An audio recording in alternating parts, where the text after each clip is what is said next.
আট রশির এক মুরিদ, কি যেন ফরিদি কি নাম, এই ভদ্রলোক ওয়াজের মধ্যে বলতেছে যে কোন এক মুরিদ, জহিরুদ্দিন ফরিদি, কোন এক মুরিদ নাকি রাতের বেলায় তার এক রাতে 70 বার স্বপ্ন দোষ হয়েছে। হুজুর গাউসে পাকের একজন মুরিদ ছিল, এই মুরিদের এক রাত্রি 70 বার আল্লাহ পাক স্বপ্ন দোষ দিলেন।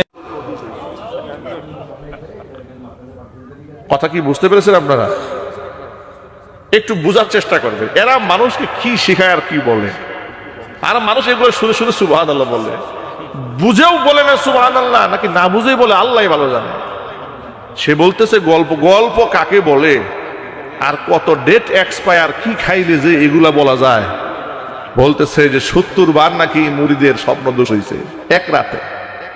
আচ্ছা, এগুলা কি গ্রহণযোগ্য কথাবার্তা? দেখেন কত লেভেলের মিথ্যা। এরপরে মুরিদ 70 বার তার স্বপ্ন দোষ হয়ে গেল, খুব পেরেশান হয়ে গেছে।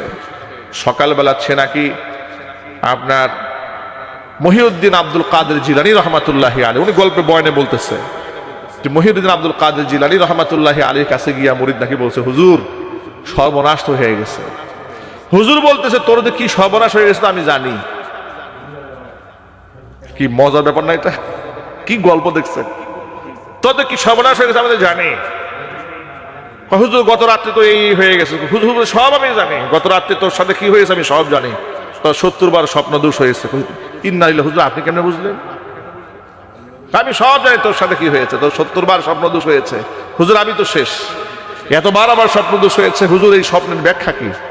বলে এই স্বপ্নের ব্যাখ্যা হচ্ছে তুই 70 বার জিনা করবি, 70টা নারীর সাথে জিনা করার কারণে তোর উপর জাহান্নাম ওয়াজিব। নাউজুবিল্লাহ বলেন। একটু কথা বোঝার চেষ্টা করেন। এবার মুরিদ তো এটা শুনে মাথা নষ্ট হয়ে গেছে। আহারে আমি কি স্বপ্ন দেখলাম, এটা 70 বার আমি জিনা করব, এই 70 বার স্বপ্ন দোষের ব্যাখ্যা এটা হলো, আর আমি এই সমস্ত পাপ করে জাহান্নামে যাব, এটাও নাকি অলরেডি লেখা হয়ে গেছে। হুজুর কেমনে বুঝলো? হুজুর নাকি কাশফের মাধ্যমে ধ্যান করে একেবারে লাউহে মাহফুজে চলে গেছে।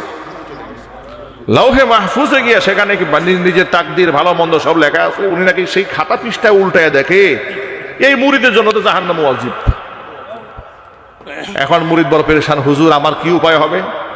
হুজুর নাকি বলেছে তোর টেনশনের কোনো কারণ নাই। আমি যখন দেখলাম তোর জন্য জাহান্নাম ওয়াজিব হয়ে গেছে, আমি আল্লাহর দরবারে অ্যাপ্লিকেশন করে ফেলছি,